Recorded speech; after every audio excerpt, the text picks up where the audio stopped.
Punjabi radio ਤੇ Punjabi TV USA ਦੇ ਜ਼ਰੀਏ ਤੁਸੀਂ ਇਸ ਸਮੇਂ ਪ੍ਰੋਗਰਾਮ ਸੁਣ ਰਹੇ ਹੋ beyond the headlines with Mandeep Punia. ਮੇਰਾ ਨਾਮ ਹੈ ਗੁਰਪ੍ਰੀਤ ਸਿੰਘ ਤੇ ਬਹੁਤ-ਬਹੁਤ ਸਵਾਗਤ ਕਰਦੇ ਹਾਂ ਅਸੀਂ ਮੇਰੇ ਨਾਲ ਹੀ ਮਨਦੀਪ ਪੁਨੀਆ ਹੋਣਾ ਦਾ ਵੀ, ਜਿਨ੍ਹਾਂ ਨੇ ਵੱਖ-ਵੱਖ ਖਬਰਾਂ ਦੀ ਸਾਂਝ ਪਾਉਣੀ ਹੁੰਦੀ ਹੈ ਸਾਡੇ ਨਾਲ ਇਸ ਪ੍ਰੋਗਰਾਮ ਦੇ ਜ਼ਰੀਏ। ਸੋ ਬਹੁਤ-ਬਹੁਤ ਸਵਾਗਤ ਹੈ ਜੀ।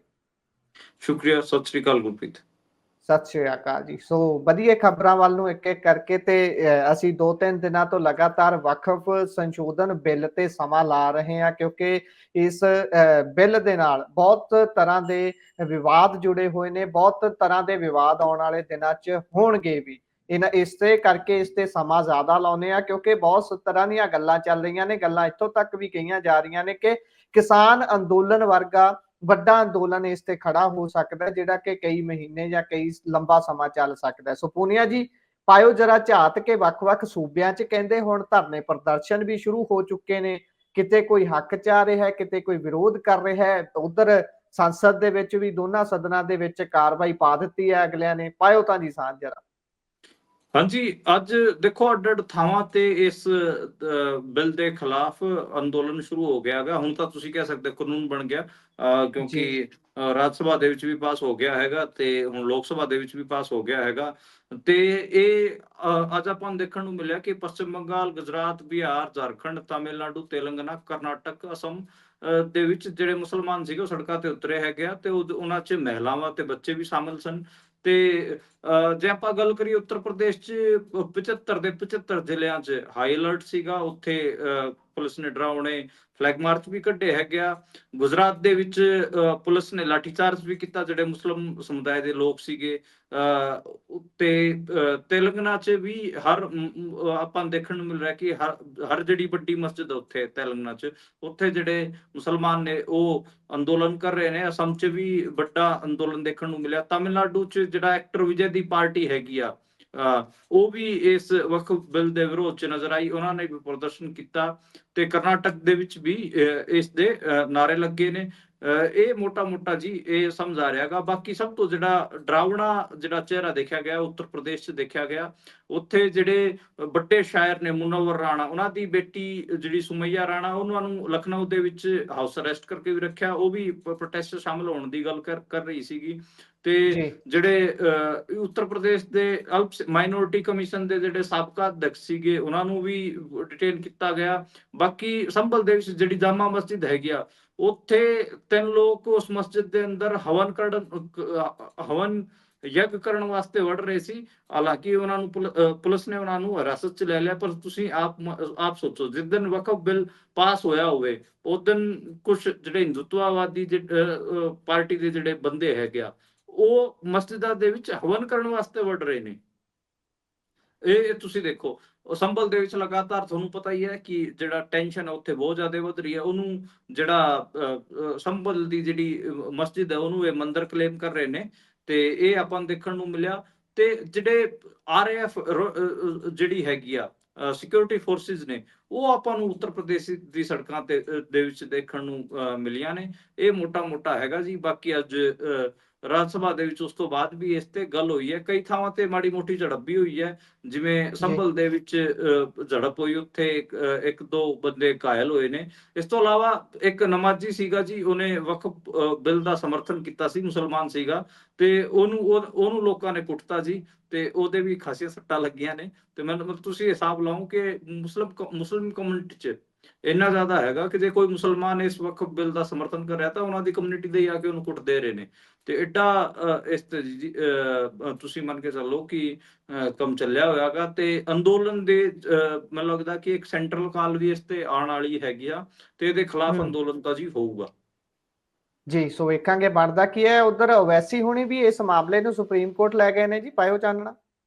ਹਾਂਜੀ, OSC ਤੇ ਜਿਹੜੇ ਕਾਂਗਰਸ ਦੇ ਇੱਕ ਸਾਂਸਦ ਹੈਗੇ ਮੁਹੰਮਦ ਜਾਵੇਦ, ਇਹ ਦੋਵੇਂ ਗਏ ਹੈਗੇ। ਦੋਵਾਂ ਨੇ ਹਾਲਾਂਕਿ ਅੱਡ-ਅੱਡ ਯਾਚਕਾ ਲਾਈਆਂ ਨੇ। ਜਿਹੜੇ ਪਹਿਲੀ ਜਿਹੜੀ ਆਪਾਂ ਕਹੀਏ ਕਿ ਯਾਚਕਾ ਹੈਗੀ ਆ, ਪੈਟੀਸ਼ਨ ਹੈਗੀ ਆ, ਉਹ OWC ਨੇ ਲਾਈ ਹੈਗੀ ਆ ਜੀ। ਉਸ ਤੋਂ ਬਾਅਦ ਕਾਂਗਰਸ ਦੇ ਜਿਹੜੇ ਆਗੂ ਹੈਗੇ ਮੁਹੰਮਦ ਜਾਵੇਦ, ਉਹਨਾਂ ਨੇ ਵੀ ਲਾਈ ਹੈ। ਤੇ ਇਹ ਮਾਮਲਾ ਹੁਣ ਨਿਕਲ ਕੇ ਆ ਰਿਹਾ ਹੈਗਾ। ਹਾਲਾਂਕਿ ਜਿਹੜਾ ਸੁਪਰੀਮ ਕੋਰਟ ਉਹਨੇ ਇਸ ਤੇ ਕੋਈ ਤਾਰੀਖ ਤੈਅ ਨਹੀਂ ਕੀਤੀ ਹੈ ਕਿ ਕਦੋਂ ਸੁਣਵਾਈ ਹੋਊਗੀ, ਪਰ ਹਜੇ ਤਾਂ ਮਤਲਬ ਰਾਸ਼ਟਰਪਤੀ ਕੋਲ ਵੀ ਜਾਊਗਾ ਜਿਹੜਾ ਇਹ ਹੈਗਾ, ਉਹਨਾਂ ਦੇ ਸਾਈਨ ਵੀ ਹੋਣੇ ਨੇ। ਤੇ ਇਹ ਚੀਜ਼ਾਂ ਹੈਗੀਆਂ ਜੀ। ਬਾਕੀ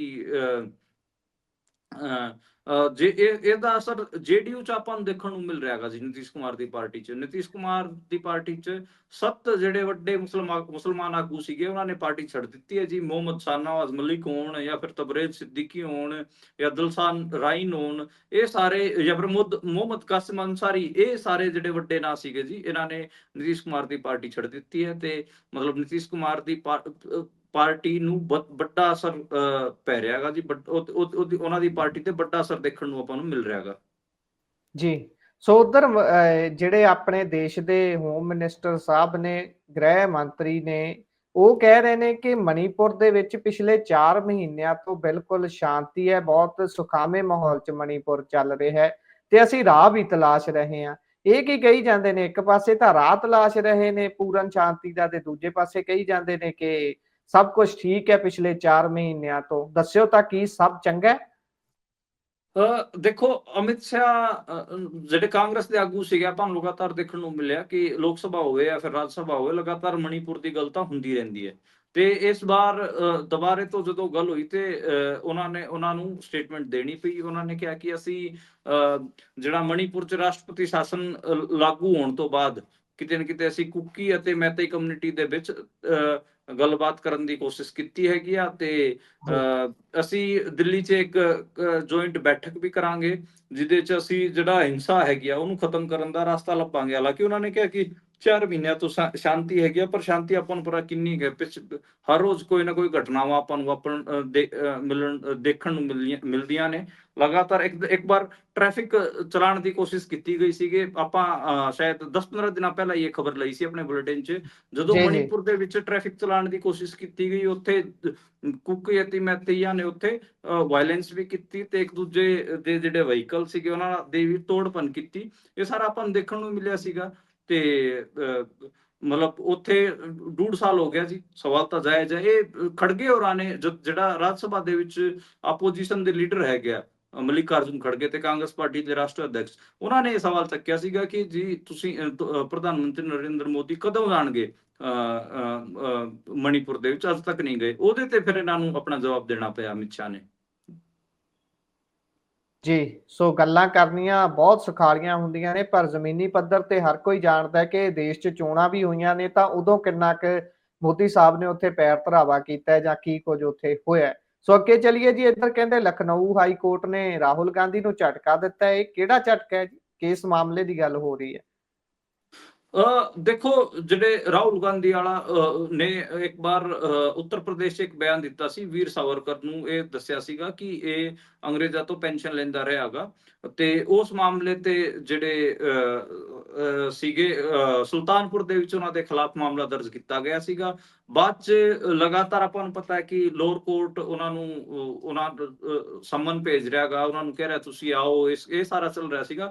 ਫਿਰ ਰਾਹੁਲ ਗਾਂਧੀ ਦੇ ਵਕੀਲ ਵੱਲੋਂ, ਜਿਹੜਾ ਉੱਤਰ ਪ੍ਰਦੇਸ਼ 'ਚ ਨਰਿੰਦਰ ਪਾਂਡੇ, ਜਿਹੜਾ ਰਾਹੁਲ ਗਾਂਧੀ ਦਾ ਵਕੀਲ ਮੰਨਿਆ ਜਾਂਦਾ, ਉਹਨਾਂ ਨੇ ਲਖਨਊ ਹਾਈ ਕੋਰਟ ਦੇ ਵਿੱਚ ਇੱਕ ਪਟੀਸ਼ਨ ਪਾਈ ਸੀਗੀ, ਜਿਹਦੇ 'ਚ ਉਹਨਾਂ ਨੇ ਕਿਹਾ ਸੀਗਾ ਕਿ ਜਿਹੜਾ ਇਹ ਮਾਮਲਾ ਹੈਗਾ ਜੀ, ਇਹਨੂੰ ਖਾਰਜ ਕੀਤਾ ਜਾਵੇ। ਇਹ ਕੋਈ ਐਡੀ ਮਤਲਬ ਗੱਲ ਨਹੀਂ ਹੈ, ਕੋਈ ਮਾਨਹਾਨੀ ਵਾਲਾ ਮਾਮਲਾ ਨਹੀਂ ਹੈ, ਕੋਈ ਏਦਾਂ ਦਾ ਕੋਈ ਹੋਰ ਚੀਜ਼ ਨਹੀਂ ਹੈ। ਤੇ ਉਸ ਤੇ ਕਿਤੇ ਨਾ ਕਿਤੇ ਹਾਈ ਕੋਰਟ ਨੇ ਕਿਹਾ, ਉਹਨਾਂ ਤੇ 200 ਰੁਪਏ ਜੁਰਮਾਨਾ ਲਾ ਕੇ ਕਿਹਾ ਕਿ ਤੁਸੀਂ ਲੋਅਰ ਕੋਰਟ 'ਚ ਸੁਲਟੋ ਇਹਨੂੰ। ਤੇ ਇਹ ਗੱਲ ਉਹਨਾਂ ਨੇ ਕਹੀ ਹੈਗੀ ਆ। ਤੇ ਸੁਲਤਾਨਪੁਰ ਵਾਲਾ 2018 ਦਾ ਕੇਸ ਹੈ ਜੀ, ਤੇ ਹੁਣ ਇਹ 2024 ਵਾਲਾ ਕੇਸ ਹੈ। ਦੇਖਦੇ ਹਾਂ ਕਿ ਇਸ 'ਚ ਕੀ ਬਣਦਾ ਗਾ। ਬਾਕੀ ਉਹਨਾਂ ਨੇ ਸਟੇਟਮੈਂਟ ਤਾਂ ਕੋਈ ਗਲਤ ਨਹੀਂ ਦਿੱਤੀ, ਇਹ ਤਾਂ ਸੱਚਾਈ ਹੈ। ਬ੍ਰਿਟਿਸ਼ਰਾਂ ਤੋਂ ਜਿਹੜਾ ਵੀਟੀ ਸਾਵਰਕਰ ਹੈ ਉਹ ਪੈਨਸ਼ਨ ਲੈਂਦਾ ਰਿਹਾ, ਉਹਨਾਂ ਦੀ ਸਟੇਟਮੈਂਟ 'ਚ ਤਾਂ ਕੋਈ ਗਲਤੀ ਨਹੀਂ ਹੈ। ਪਰ ਹੁਣ ਹੁਕੂਮਤ ਆਪਾਂ ਨੂੰ ਪਤਾ ਕੀ ਕਿਹਨਾਂ ਦੀ ਹੈ, ਹੁਕੂਮਤ ਬੀਜੇਪੀ ਵਾਲਿਆਂ ਦੀ ਹੈ। ਉਹ ਬੀਜੇਪੀ ਬੀਡੀ ਸਾਵਰਕਰ ਨੂੰ ਦੇਸ਼ ਭਗਤ ਮੰਨਦੀ ਹੈਗੀ ਆ, ਫਰੀडम फाइटर ਮੰਨਦੀ ਹੈਗੀ ਆ। ਹਾਲਾਂਕਿ ਉਹਨਾਂ ਨੇ ਮਰਸੀ ਪਟੀਸ਼ਨਾਂ ਲਿਖ ਕੇ ਇਹ ਕਹਿਤਾ ਸੀਗਾ ਕਿ ਅਸੀਂ ਕੋਈ ਬ੍ਰਿਟਿਸ਼ਰਾਂ ਦੇ ਖਿਲਾਫ ਜੰਗ ਨਹੀਂ ਛੇੜ ਰਹੇ, ਨਾ ਕੋਈ ਯੁੱਧ ਇੰਡੀਪੈਂਡੈਂਸ ਮੰਗ ਰਹੇ, ਬਸ ਮੈਂ ਤਾਂ ਤੁਹਾਡਾ ਸੇਵਕ ਹਾਂ। ਤੇ ਉਹਨਾਂ ਦਾ ਪੈਨਸ਼ਨ ਯਾਫਤਾ ਬਣ ਗਿਆ ਸੀਗਾ। ਤੇ ਉਹਦੇ ਉਲਟ ਕਿਤੇ ਨਾ ਕਿਤੇ ਰਾਹੁਲ ਗਾਂਧੀ ਆ ਕਾਂਗਰਸ ਦੀ ਇੱਕ ਪੋਲਿਟਿਕਸ ਰਹੀ ਹੈ। ਪਰ ਹੁਣ ਉਸ ਪੋਲਿਟਿਕਸ ਦਾ ਆਪਾਂ ਨੂੰ ਪਤਾ ਕਿੰਨਾ ਸਪੇਸ ਸਿੰਗੁੜ ਗਿਆ ਹੈਗਾ। ਤੇ ਵੀਡੀ ਸਾਵਰਕਰ ਦੇ ਬਾਰੇ ਇੱਕ ਸ਼ਬਦ ਵੀ ਬੋਲਣ ਤੇ ਹੀ ਮਤਲਬ ਅੱਜ ਕੱਲ ਕੋਰਟ ਕੇਸ ਹੋ ਜਾ ਰਹੇ ਨੇ। ਇਸੇ ਕਰਕੇ ਰਾਹੁਲ ਗਾਂਧੀ ਮਤਲਬ ਰਾਹੁਲ ਗਾਂਧੀ ਨੂੰ ਵੀ ਲਖਨਊ ਹਾਈ ਕੋਰਟ ਇਸ ਚੀਜ਼ ਤੇ ਕਿਤੇ ਨਾ ਕਿਤੇ ਰਾਹਤ ਨਹੀਂ ਦੇ ਰਿਹਾ, ਉਹਨਾਂ ਤੇ ਵੀ ਜੁਰਮਾਨਾ ਲਾ ਰਿਹਾ, ਤੇ ਜੁਰਮਾਨਾ ਕਿੰਨਾ 200 ਰੁਪਈਆ ਬੇਇੱਜ਼ਤ ਮਤਲਬ ਜਲੀਲ ਕਰਨ ਵਾਸਤੇ। ਸੋ ਉਧਰ ਜੇ ਅਗਲੀ ਖਬਰ ਤੇ ਚਲੀਏ ਤਾਂ ਕੋਲਕਾਤਾ ਹਾਈ ਕੋਰਟ ਨੇ ਹਾਵੜਾ ਦੇ ਵਿੱਚ ਰਾਮਨੌਮੀ ਜਲੂਸ ਦੀ ਇਜਾਜ਼ਤ ਦੇ ਦਿੱਤੀ ਹੈ। ਹਾਂਜੀ, ਇਹ ਰਾਮਨੌਮੀ ਨੂੰ ਲੈ ਕੇ ਪੱਛਮ ਬੰਗਾਲ 'ਚ ਲਗਾਤਾਰ ਇਸ਼ੂ ਚੱਲ ਰਿਹਾ ਸੀਗਾ। ਬੀਜੇਪੀ ਵਾਲੇ ਚਾਹੁੰਦੇ ਹੈਗੇ ਆ ਕਿ ਰਾਮਨੌਮੀ ਵਾਲੇ ਦਿਨ 1 ਕਰੋੜ ਹਿੰਦੂ ਸੜਕਾਂ ਤੇ ਉਤਰਨ, ਤੇ ਜਿਹੜੇ ਉਹਨਾਂ ਦਾ ਇੱਛਾ ਤਾਂ ਬਹੁਤ ਕੁਛ ਹੈਗੀ ਆ। ਤੇ ਜਿਹੜੇ ਉੱਥੇ ਮਮਤਾ ਬਨਰਜੀ ਹੈਗੇ ਆ, ਉਹਨਾਂ ਨੇ ਇਸ ਚੀਜ਼ ਨੂੰ ਭਾਪ ਲਿਆ ਸੀਗਾ ਕਿ ਜੇ ਇਹ ਜਿਹੜੀ ਬੀਜੇਪੀ ਉੱਥੇ ਕਮਿਊਨਲ ਦੰਗਾ ਕਰਾਉਣਾ ਚਾਹੁੰਦੀ ਹੈ, ਕਿਉਂਕਿ 2026 ਚ ਉੱਥੇ ਚੋਣਾਂ ਨੇ ਜੀ, ਸਾਲ ਹੀ ਰਹਿ ਗਿਆ। ਤੇ ਸਾਲ ਕੀ ਤੁਸੀਂ ਇਹ ਮੰਨ ਕੇ ਚੱਲੋ 10 ਮਹੀਨੇ ਹੀ ਰਹਿ ਗਏ, ਕਿਉਂਕਿ ਫਰਵਰੀ ਦੇ ਵਿੱਚ ਹੀ ਉੱਥੇ ਮਤਲਬ ਉਸ ਤੋਂ ਸ਼ਾਇਦ ਸਾਲ ਰਹਿ ਗਿਆ ਜੀ, ਪੂਰਾ ਸਾਲ ਰਹਿ ਗਿਆ, ਕਿਉਂਕਿ ਚੋਣਾਂ ਹੋਣੀਆਂ ਨੇ ਉੱਥੇ ਅਪ੍ਰੈਲ ਜਾਂ ਮਈ ਮਹੀਨੇ 'ਚ ਉੱਥੇ ਚੋਣਾਂ ਹੋਣੀਆਂ ਨੇ। ਇਸ ਕਰਕੇ ਕਿਤੇ ਨਾ ਕਿਤੇ ਸਾਰਾ ਕੁਝ ਕੀਤਾ ਜਾ ਰਿਹਾ ਹੈਗਾ ਗੁਰਪ੍ਰੀਤ। ਤੇ ਮਮਤਾ ਬੈਨਰਜੀ ਨਹੀਂ ਚਾਹੁੰਦੀ ਸੀ ਕਿ ਹੋਵੇ, ਲੇਕਿਨ ਹਾਈ ਕੋਰਟ ਦੇ ਵਿੱਚ ਆਪਾਂ ਨੂੰ ਪਤਾ ਹੈ ਕਿ ਕਿੱਦਾਂ ਦੇ ਜੱਜ ਬੈਠੇ ਨੇ ਅੱਜ ਕੱਲ। ਲਖਨਊ ਹਾਈ ਕੋਰਟ ਦੀ ਗੱਲਾਂ ਕਰ ਰਹੇ ਸੀ, ਹੁਣ ਆਪਾਂ ਕਲਕੱਤਾ ਹਾਈ ਕੋਰਟ ਦੀ ਗੱਲ ਕਰ ਲੈਂਦੇ ਆ। ਉਹਨਾਂ ਨੇ ਜੀ ਪ੍ਰੋਪਰ ਉਸ ਜਿਹੜਾ ਰਾਮਨੌਮੀ ਦੇ ਜਲੂਸ ਉਹਨਾਂ ਦੀ ਇਜਾਜ਼ਤ ਦੇ ਦਿੱਤੀ ਹੈ। ਹੁਣ ਪੱਛਮ ਬੰਗਾਲ ਦੀ ਪੁਲਿਸ ਨੂੰ ਖਾਸਾ ਔਖਾ ਹੋਊਗਾ, ਕਿਉਂਕਿ ਆਪਾਂ ਨੂੰ ਪਤਾ ਕਿ ਸਾਰਾ ਮਾਮਲਾ ਕਿੰਨਾ ਸੈਂਸਿਟਿਵ ਹੈ। ਤੇ ਦੇਖਦੇ ਹਾਂ ਕੀ ਬਣਦਾ ਕੀ ਹੈ ਜੀ ਉੱਥੇ। ਬਾਕੀ ਤਾਂ ਮਤਲਬ ਟਫ ਹੈ ਖਾਸਾ, ਉੱਥੇ ਦੰਗੇ ਹੋਣ ਦੀ ਪੂਰੇ ਗੁੰਜਾਇਸ਼ ਨੇ ਜੀ। ਜੀ, ਇਹ ਜਗ੍ਹਾ ਹੈ ਕਿਹੜੀ ਨਹੀਂ ਜਿੱਥੇ ਇਸ ਸਮੇਂ ਦੰਗੇ ਨਹੀਂ ਪੱਕ ਰਹੇ, ਤੇ ਘੁੰਮ ਫਿਰ ਕੇ ਗੱਲ ਉਹੀ, ਇਹਨੂੰ ਕੋਇਨਸੀਡੈਂਸ ਮੰਨੀਏ ਜਾਂ ਫਿਰ ਇੱਕ ਗਿਣੀ ਮਿੱਥੀ ਚਾਲ, ਚਲੋ ਆਪਾਂ ਨਹੀਂ ਕਹਿੰਦੇ ਸਿੱਧਾ, ਸਾਰੇ ਜਾਣਦੇ ਨੇ। ਤੇ ਉਹਦੇ ਪਿੱਛੇ ਰੀਜ਼ਨ ਇੱਕ ਹੀ ਰਹਿੰਦਾ, ਇੱਕੋ ਤਰ੍ਹਾਂ ਦੀ ਗੱਲਬਾਤ ਹੁੰਦੀ ਹੈ। ਇਸੇ ਤਰ੍ਹਾਂ ਦੀ ਅਗਲੀ ਖਬਰ ਹੈ, ਉਧਰ ਬਾਗੇਸ਼ਵਰ ਵਾਲੇ ਕਹਿ ਰਹੇ ਸੀ ਵੀ ਹਿੰਦੂ ਗਾਂਵ ਦੀ ਜਿਹੜੀ ਘੋਸ਼ਣਾ, ਹਿੰਦੂ ਪਿੰਡ ਦੀ ਘੋਸ਼ਣਾ ਉਹਨਾਂ ਨੇ ਕੀਤੀ ਸੀ, ਉੱਤੇ ਵੀ ਵਿਵਾਦ ਛਿੜ ਗਿਆ। ਦਰਿੰਦਰ ਸ਼ਾਸਤਰੀ ਉਹਨਾਂ ਦੀ ਸ਼ਾਇਦ ਆਖੀ ਗੱਲ ਸੀ ਇਹ। ਹਾਂਜੀ, ਉਹਨਾਂ ਨੇ ਸਿਰਫ ਬਸਾਤਾ ਜੀ ਇੱਕ ਪਿੰਡ, ਉੱਥੇ ਉਦਘਾਟਨ ਕਰਤਾ ਮੱਧ ਪ੍ਰਦੇਸ਼ 'ਚ, ਇਸ ਕਰਕੇ ਉੱਥੇ ਵਿਵਾਦ ਹੋ ਰਿਹਾ ਹੈਗਾ ਜੀ। ਛਤਰਪੁਰ ਉਹਨਾਂ ਦਾ ਬਾਗੇਸ਼ਵਰ ਧਾਮ ਹੈਗਾ, ਉੱਥੇ ਉਹਨਾਂ ਨੇ ਇੱਕ ਜਿਹੜਾ ਹਿੰਦੂ ਪਿੰਡ ਹੈ ਉਹ ਵਸਾਏਗਾ, ਉਹਦਾ ਨਾਂ ਹੀ ਹਿੰਦੂ ਗ੍ਰਾਂ ਰੱਖਤਾ ਜੀ। ਤੇ ਕਿਹਾ ਕਿ ਇਹ ਹਿੰਦੂਆਂ ਦਾ ਪਿੰਡ ਹੈਗਾ, ਤੇ ਇਹ ਮੁਲਕ ਦਾ ਪਹਿਲਾ ਪਿੰਡ ਹੈ ਜਿਹੜਾ ਹਿੰਦੂਆਂ ਵਾਸਤੇ ਜੀ ਬਣਾਇਆ ਗਿਆ ਹੈਗਾ। ਇਹਦਾ ਪਿੰਡ ਦਾ ਨਾਂ ਰੱਖਿਆ ਜੀ ਗੜਾ। ਉੱਥੇ ਇਹ 1000 ਪਰਿਵਾਰਾਂ ਨੂੰ ਵਸਾਏਗਾ। ਤੇ ਆਪਾਂ ਨੂੰ ਪਤਾ ਹੈ ਕਿ ਕੁਝ ਦਿਨ ਪਹਿਲਾਂ ਇਹਨਾਂ ਨੇ ਸਟੇਟਮੈਂਟ ਵੀ ਦਿੱਤੀ ਸੀਗੀ, ਅਸੀਂ ਪਿੰਡਾਂ 'ਚ ਜਾਵਾਂਗੇ ਤੇ ਅਸੀਂ ਹਿੰਦੂ ਰਾਸ਼ਟਰ ਬਣਾਉਣ ਤੋਂ ਪਹਿਲਾਂ ਕੱਟਰ ਹਿੰਦੂ ਬਣਾਵਾਂਗੇ। ਉਸੇ ਚੀਜ਼ ਦੀ ਕੜੀ 'ਚ ਹੈਗਾ ਜੀ। ਬਾਕੀ ਜਿਹੜੇ ਉੱਥੋਂ ਦੇ ਮੱਧ ਪ੍ਰਦੇਸ਼ ਦੇ ਜਿਹੜੇ ਵਿਚਾਰੇ ਮੁਸਲਮਾਨ ਨੇ, ਉਹ ਇਸ ਚੀਜ਼ ਤੋਂ ਆਸ਼ੰਕਿਤ ਨੇ। ਉਹਨਾਂ 'ਚੋਂ ਇੱਕ ਅਬਾਸ ਹਾਫਿਜ਼ ਨੇ, ਉਹ ਉੱਥੋਂ ਦੇ ਆਗੂ ਵੀ ਨੇ, ਕਾਂਗਰਸ ਦੇ ਆਗੂ ਨੇ। ਉਹਨਾਂ ਨੇ ਲਿਖਿਆ ਕਿ ਮੁੱਖ ਮੰਤਰੀ ਨੂੰ ਸੰਬੋਧਿਤ ਕਰਦਿਆਂ ਲਿਖਿਆ ਮੱਧ ਪ੍ਰਦੇਸ਼ ਦੇ ਨੂੰ ਕਿ ਮੁੱਖ ਮੰਤਰੀ ਸਾਹਿਬ ਇਹ ਦੱਸੋ ਕਿ ਕਿਸ ਮੁਲਕ 'ਚ ਕਿਸੇ ਧਰਮ ਦੇ ਆਧਾਰ ਤੇ ਕੋਈ ਪਿੰਡ ਵਸਾਇਆ ਜਾ ਸਕਦਾ ਹੈ, ਕਿ ਉਹਨੂੰ ਜੀ ਅਨੁਮਤੀ ਮਿਲਣੀ ਚਾਹੀਦੀ। ਜੇ ਮਿਲਣੀ ਚਾਹੀਦੀ ਤਾਂ ਫਿਰ ਮੁਸਲਮਾਨ ਗ੍ਰਾਮ, ਈਸਾਈ ਗ੍ਰਾਮ ਜਾਂ ਸਿੱਖ ਗ੍ਰਾਮ ਬਣਾਉਣ ਦੀ ਵੀ ਅਨੁਮਤੀ ਦਿੱਤੀ ਜਾਣੀ ਚਾਹੀਦੀ।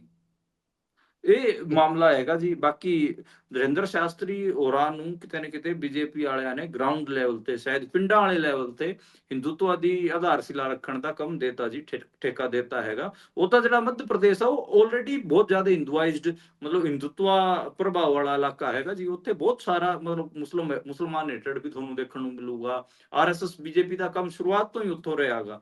ਜਦੋਂ ਪੂਰੇ ਮੁਲਕ ਭਰ 'ਚ ਬੀਜੇਪੀ ਕਿਤੇ ਵੀ ਸੀਟਾਂ ਨਹੀਂ ਜਿੱਤਦੀ ਹੁੰਦੀ ਸੀ, ਉਦੋਂ ਅਟਲ ਬਿਹਾਰੀ ਵਾਜਪੇਈ ਵਰਗੇ ਲੋਕ ਮੱਧ ਪ੍ਰਦੇਸ਼ ਤੋਂ ਸੀਟਾਂ ਜਿੱਤਦੇ ਰਹੇ ਨੇ, ਚੋਣ ਜਿੱਤਦੇ ਰਹੇ ਨੇ। ਤੇ ਮੱਧ ਪ੍ਰਦੇਸ਼ ਉੱਥੇ ਜਿਹੜਾ ਕੁਸ਼ਾਭਾਊ ਠਾਕਰੇ, ਹੋਰ ਇਸ ਕਿਸਮ ਦੇ ਜਿਹੜੇ ਉਹਨਾਂ ਦੇ ਆਰਐਸਐਸ ਦੇ ਆਗੂ ਰਹੇ ਹੈਗੇ, ਉਹਨਾਂ ਨੇ ਖਾਸਾ ਕੰਮ ਕੀਤਾ ਹੋਇਆ ਪੂਰਾ ਹਿੰਦੂਆਈਜ਼। ਮੈਂ ਇਸ ਲੋਕ ਸਭਾ ਚੋਣਾਂ ਦੇ ਵਿੱਚ ਗਿਆ ਸੀਗਾ ਮੱਧ ਪ੍ਰਦੇਸ਼ 'ਚ, ਉਦੋਂ ਮੈਨੂੰ ਲੱਗਿਆ ਕਿ ਇਹ ਬੜਾ ਅਜੀਬ ਜਿਹਾ ਸੂਬਾ ਹੈਗਾ। ਉੱਥੇ ਜੀ ਮਤਲਬ ਜਿਹੜੇ ਹਸਪਤਾਲ ਨੇ, ਹਸਪਤਾਲਾਂ ਦੇ ਬਾਹਰ ਲਿਖ ਰੱਖਿਆ ਹੈ ਆਰੋਗਿਆ ਮੰਦਰ। ਮਤਲਬ ਉਹਨਾਂ ਨੂੰ ਹਸਪਤਾਲ ਨਹੀਂ ਲਿਖਿਆ ਹੋਇਆ, ਉਹਨਾਂ ਨੂੰ ਆਰੋਗਿਆ ਮੰਦਰ ਲਿਖਿਆ ਹੋਇਆ ਹੈਗਾ ਜੀ। ਤੇ ਜੇ ਆਪਾਂ ਸਕੂਲਾਂ ਦੀ ਗੱਲ ਕਰ ਲਈਏ, ਉੱਥੇ ਵੀ ਉਹਨਾਂ ਨੇ ਉਹ ਮੰਦਰ ਲਿਖਿਆ ਹੋਇਆ ਹੈਗਾ। ਬਹੁਤ ਜ਼ਿਆਦਾ ਭਗਵਾ ਪੇਂਟ ਆਪਾਂ ਨੂੰ ਉੱਥੇ ਸਰਕਾਰੀ ਬਿਲਡਿੰਗਾਂ ਤੇ ਦੇਖਣ ਨੂੰ ਮਿਲਦਾ ਹੈਗਾ। ਜੀ, ਸੋ ਅਗਲੀ ਖਬਰ ਦੇ ਵੱਲ ਜੇਕਰ ਚੱਲੀਏ ਤਾਂ BSNL ਉਹ ਪੁਰਾਣੀ ਕੰਪਨੀ ਜਿਹੜੀ ਸੇਵਾਵਾਂ ਪ੍ਰਦਾਨ ਕਰਦੀ ਰਹੀ ਹੈ, ਤੇ ਉਸ ਤੋਂ ਬਾਅਦ ਜਦੋਂ ਜੀਓ ਆਉਂਦੀ ਹੈ ਤਾਂ ਉਹ ਸਾਰਿਆਂ ਨੂੰ ਹਿਲਾ ਕੇ ਰੱਖ ਦਿੰਦੀ ਹੈ ਨੈਟਵਰਕ ਦੇ ਮਾਮਲੇ 'ਚ, ਸੇਵਾਵਾਂ ਦੇ ਮਾਮਲੇ ਦੇ ਵਿੱਚ। ਪਰ ਇਹੋ ਜਿਹੀ ਕਿਹੜੀ ਦੋਸਤੀ ਪਈ ਕਿ BSNL ਨੇ ਜੀਓ ਦੇ ਕੋਲੋਂ ਪੈਸਿਆਂ ਦੀ ਉਗਰਾਹੀ ਹੀ ਨਹੀਂ ਕੀਤੀ? ਇਹ ਰਿਪੋਰਟ ਆਈ ਹੈ ਜੀ, ਪਾਇਓ ਇਸ ਤੇ ਚਾਨਣਾ।